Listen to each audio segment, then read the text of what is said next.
my drama. We've been wandering around trying to find a good show.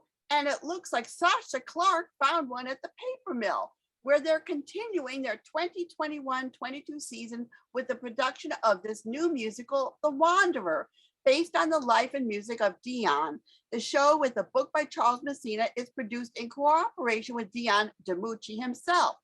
Dion is a singer-songwriter better known to many, perhaps from Dion and the Belmonts, which is a group he started off with when he began performing and recording from his home in the Bronx. With a stunning, as always, set by Beowulf Borrett, the stoops and storefronts of his neighborhood set the tone for the show, which highlights the early part of his career, starting with his singing with a record label in 1958 and recording of I Wonder Why, and ending in 1968 with his appearance on the Smothers Brothers Comedy Hour as a soloist. The show highlights his meteoric rise to fame, being asked by Buddy Holly to join forces with Richie Valens, the Big Bopper, and others to go on tour. Of course, this includes the plane crash when those iconic performers died in 1959. The show depicts Dion's struggles with drugs and success and his desire to perform in his own style rather than what would be the most popular sounds of the day. It includes scenes from American Bandstand and other television shows of the day. The band seated upstage is revealed at times to boost the action. With the large cast and ensemble, the show provides an evening full of good tunes and memories, and Sasha gives this a happy face. More on Facebook. The York Theater's new musical presentation, Penelope, has book and lyrics by Peter Kellogg and music by Stephen Weiner, and it's a feminist take on the Odyssey. Penelope stalls the suitors who are eager to marry her and rule Ithaca by fabricating letters supposedly from her husband Odysseus, who hasn't returned from the Trojan War and its aftermath in almost 20 years. Telemachus, the son of Odysseus and Penelope, and the old nurse and servant Eurycleia help in singing the news from the letters. Leah Hawking as the nurse is especially impressive as the blind seer Tiresias, who's encountered in the realm of the dead. Since no one knows who Homer was, the conceit of having Penelope pen the letters and write the Odyssey works fairly well. Also in this new telling, Telemachus, who should be brave like his father, is afraid of blood and faints when he sees it, while the love of his life, Daphne, the swineherdess who slaughters pigs daily, is willing to kind of teach him to overcome his squeamishness. The suitors, meanwhile, have a lot of time on their hands, so four of them form a wonderful barbershop quartet to enjoy themselves and serenade Penelope, while another one, Antinous, who's more clever and a bit more evil and more conceited, is determined to catch Penelope in her deceit. What will happen when Odysseus finally returns? This was really wonderful. It was one of the most enjoyable things I've seen recently. I know, this was highly amusing. Peter Kellogg is brilliant at turning trash into treasure. He took Shakespeare's dreary Measure for Measure and turned it on its heels to be a delightful Western romp, Desperate Measures. Now he has taken the Greek classics, which I am not too fond of, and turned that into a classic musical comedy. The suitors, each in their own way, would make the Marx Brothers or the Three Stooges proud in their comic sensibilities. David Lamar as Miniature outshines Billy Porter. George Sioton as House was a goofy teddy bear. Sean Thompson as Various was keen on continual bodybuilding. But my favorite was Jacob Simon as Bassanio. He was this cartoonish guy that made me laugh every time he did something. However, he did have some very impressive moves that will have your side splitting, and he can pull off a Speedo. Cooper Howell as Antinous felt he was the top dog amongst the suitors and made a marvelous villain. I'd love to hear him do a duet with the Cowardly Lion singing If I Were King. Felipe and Arroyo and Maria Worries were the perfect mismatched love interest. Maria Worries was fierce as the strong one, while Philip Arroyo showed great physical comedy with his fainting at the sight of blood. Ever since Dance the Vampire, I have admired Leah Honking, and as Euclid, she can show off her comic and singing chops. And Brittany Nicole Simpson as Penelope was a marvel. She's got brains and beauty. She lights up the stage and can handle herself handsomely amongst all that testosterone. Penelope certainly has won me over to happy face. Woodie King Jr.'s New Federal Theater, in association with the Peccadillo Theater Company, are putting on Charles L. White's Gong Lum's Legacy, which deals with all kinds of discrimination in 1925 Mississippi and how love tries to conquer all. Charlie Ting and his son Joe run a ramshackle but prosperous grocery store in a small town. Lucy Sims is a local school teacher with higher aspirations. She agrees to help Joe learn better English and work at the store to save money to finish up college so she can be a proper teacher anywhere. Along the way, Joe falls in love with Lucy, much to the chagrin of Joe's father. Lucy's brother Melvin, on the other hand, is all for Joe marrying Lucy because he heard that the Chinese pay the bride's family, and Melvin could use that money to open a barber shop. Will Joe defy his father, whom he loves very much, and marry Lucy? Can Lucy still achieve her dreams if she gives in to Joe's wish to marry her? Meanwhile, Charlie is following the case of his friend Gong Lum at the Mississippi Supreme Court for the right of Gong Lum's daughter to attend a white school. And this is an actual real Supreme Court case. While the ideas offered in this play can be intriguing, it is so clumsily handled that it failed to elicit any kind of emotions. Too much time was placed on haranguing Joe and Lucy about marriage. The trouble was that there was no chemistry between Joe and Lucy, so I never bought them as a couple. And while Chris Cumberbatch's set was quite realistic, showing the store in Lucy and Melvin's house, Ellie Turn's costumes didn't evoke 1925 at all. And Lucy had this friend Loretta, who was a superfluous character, but she did energize the scene she was in at least. Certain secrets were revealed at the end that almost made the play interesting, but it was the end, who cares? I have great respect for Woodie King Jr.'s New Federal Theater and the Peccadillo Theater Company, so it saddened me that I have to give this an unhappy face. In J.C. Lee's To My Girls, directed by Stephen Brackett, it's spring 2021 and a group of flamboyantly gay 30-somethings are renting a Palm Springs home for the weekend from Bernie, who's an older gay man.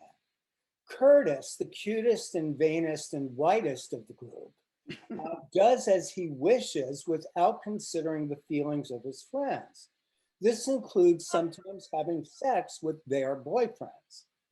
Castor, hopelessly in love with Curtis, has followed him from New York City to LA, where they now live as roommates. Leo, their Black friend who still lives in New York City, is especially irked by Curtis's insensitivity to Castor. Jeff is due to join them, but he and his boyfriend have been fighting and they may be no-shows. Omar is a smart, attractive 20-something guy who Castor has brought back from a bar. How will he fit in with the slightly older group? These friends are obsessed with social media and Britney Spears. They have their own generational concerns and vocabulary, which often seems opaque to me. I like the decor and the performers, but I never felt connected to this play itself. I gave it a mixed versus review. I totally agree with you. It's like, but actually they were more closer to 40 than in their 30s. You were being way too kind. Curtis was. I think the others were a bit younger and they thought of themselves as 30-something. Oh, because I remember Curtis being upset because he was 30, about to be 40. He was like 38. Yeah, which I guess in like there's in dog years it's every 7 years, and in gay years it's like, oh my God, past 29 is like the end of the world. Like, how am I ever gonna like have sex again? Oh dear, oh dear. Yeah, and I love Brian Batt, by the way. He played the older gay man, and I just, he was, he rented this place as an Airbnb, and I kept wondering, they were so rude and horrible to him, and did unspeakably dreadful things to him. I don't know why he put up with them. If it'd been me, I would have just kicked them out. I wouldn't be friendly to them or be friends with them at the end or care about them. And he was just he was the only, and it's like, I'm pleased that the older person was the nicest one. So it's like, yay for us old And folks. remember, he's a Republican, which we're supposed to hate him for. Oh, But yeah, I forgot about that. I know he doesn't act like a Republican. He, and who know, it would have been interesting if they delved into how and why he was a Republican, because it's just so contradictory to his nature from what we gleaned from his, the play. But yeah, no, this play just, I mean, I think also, I know you hate it. We'll talk about it in a further show, but Birthday Candles I saw before was so emotionally draining for me. I mean, I was a puddle. My mask was drenched. I cried through the whole thing. It was so good.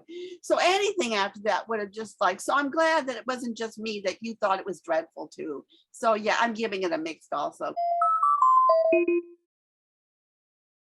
Satan and God by William Andrew Jones is a tightly written comedy about a movie executive and an environmentalist who meet in Manitoba, where one of them is preparing to level 15 square miles of virgin forest to shoot a battle scene. Is there any confusion as to who is who? Of course not. Satan always wants a battle, while God wants to save the gray-crested something or other, a tiny bird, the last three of which are right in the path of one of Satan's bulldozers. At first, Satan doesn't recognize God. It's been a long time since he fell, and much has changed. But he knows him soon enough, which leads to a resumption of hostilities that at first seem all too familiar. When Satan ignores God and goes about his business, biblical plagues ensue. Water turns to blood, and locusts are threatened. But something's missing. As it happens, Satan is upset because mankind is already mean enough, and God is depressed because so many people have come to believe he's dead. So what happens to those three little birds? Zach Wagner is a dynamo as Satan.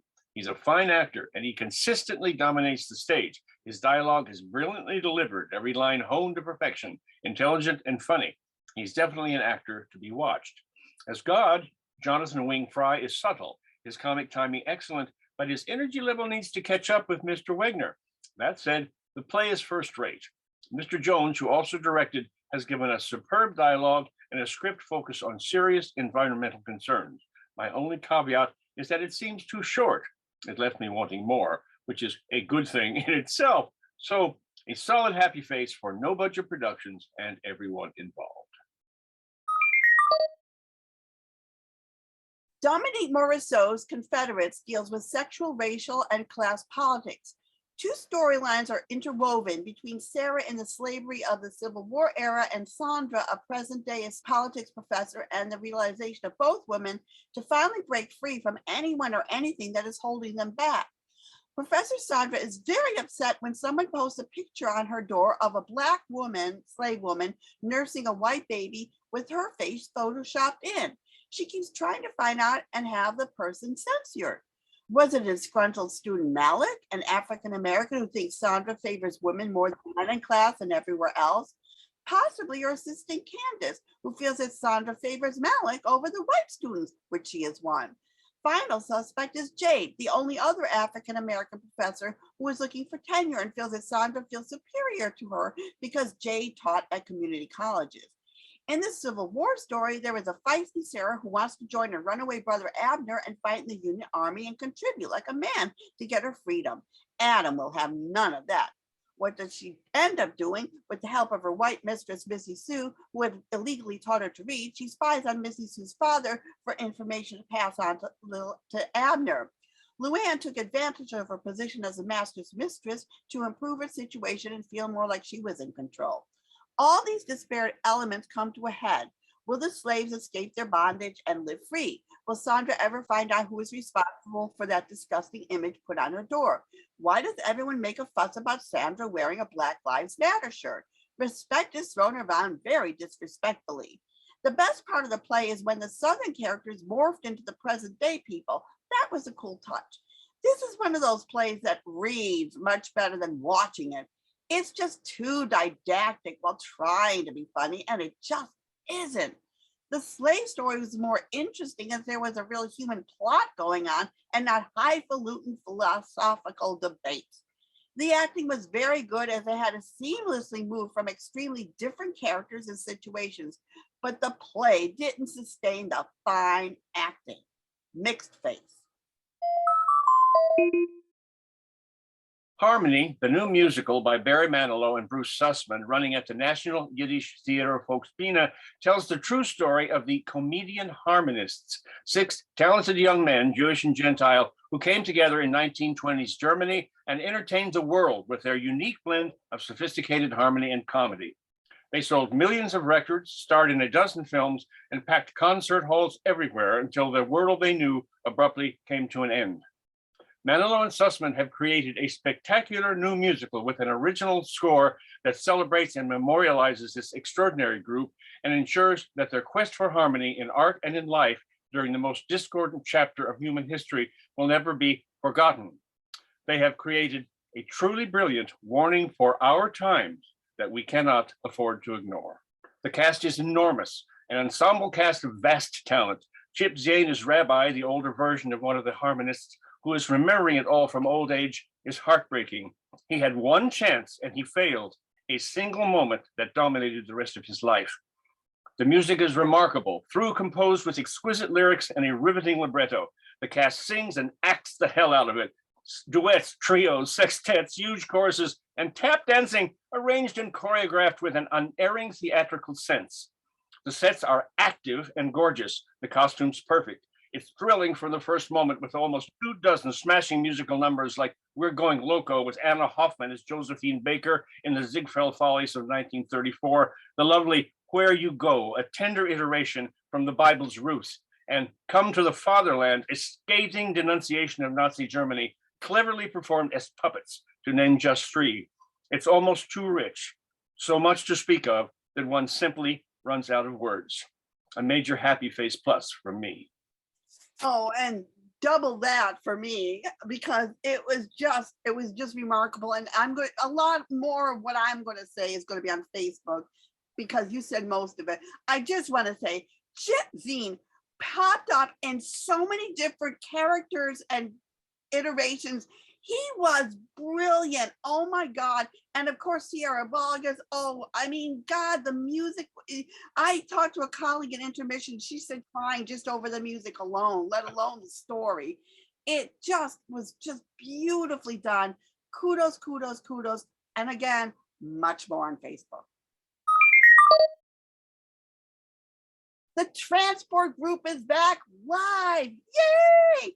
And they're back with an old show they did back in 2011, Barry Connor's The Patsy. It's set in 1925 and it focuses on a successful middle-class family with a hard-working father and a mother with social pretensions who favors her daughter Grace, who is also a selfish, entitled you-know-what. The youngest daughter, Pat, is sweet, kind pushover like her old man. The house is in a flurry over Grace's engagement to the very eligible Billy Caldwell. What does it matter that she went out with that sweet, kind pushover Tony for 4 years? This is a chance for her mother and her to rise up on the social ladder. Pat has secretly harbored feelings for Tony, but knows it is as hopeless as Tony still being hopelessly in love with her mean, obnoxious sister. As you can see, there are strongly drawn out villains and good guys in this play, which is so satisfying after all the ambiguous tripe I have suffered through lately.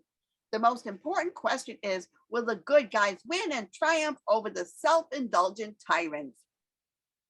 Just as David Greenspan did back in 2011, he plays all the parts so convincingly that you can hardly believe that you're only watching David Greenspan on the stage. And Dane Laffrey has built a simple room that evokes the period and affluence of the family. It's a triumph, a veritable triumph, I tell you. Major happy face. Marco Antonio Rodriguez has given us Bloom, a brilliant take on what could happen to the LGBTQ plus community if we can't stop the rise of fascism. Set in the near future in an unnamed country, Rohan is queer, once again considered a perversion punishable by death. He's already been imprisoned and tortured and has now been sent home to his mother, Julia, who must take the last step in her son's dreadful punishment. She has an hour to take his life. Otherwise, she and the rest of their family will suffer. This is the first time in years I've seen an original take on this subject, and it is only one of the levels in Rowan's story. It is also Julia's story. And how often do we hear the parents' side? They are always the bad guy. But Julia is devastated by what she has to do. A parent who cannot understand her son's orientation beyond what she's been told. Wrong, wrong, everything wrong, made even worse by what the state is forcing her to do. Monica Stoyer's Julia dominates the play. Intelligent and loving, a mother lost in politics and schooled in hate. She is a remarkable actress and she broke my heart. As Rowan, Rafael Beato is almost perfect. Confused and lost, he doesn't back down an inch. Go see this play. It runs through May 8th. It could happen, is happening right now. We in the US are living in a dream if we think any of this has been resolved. Look at what's happening to abortion rights in Florida and Oklahoma. Works like Bloom are a warning. Woe to us all if we don't take them seriously. A major happy face plus for Mr. Rodriguez and his original take on one of the most misunderstood subjects in the world.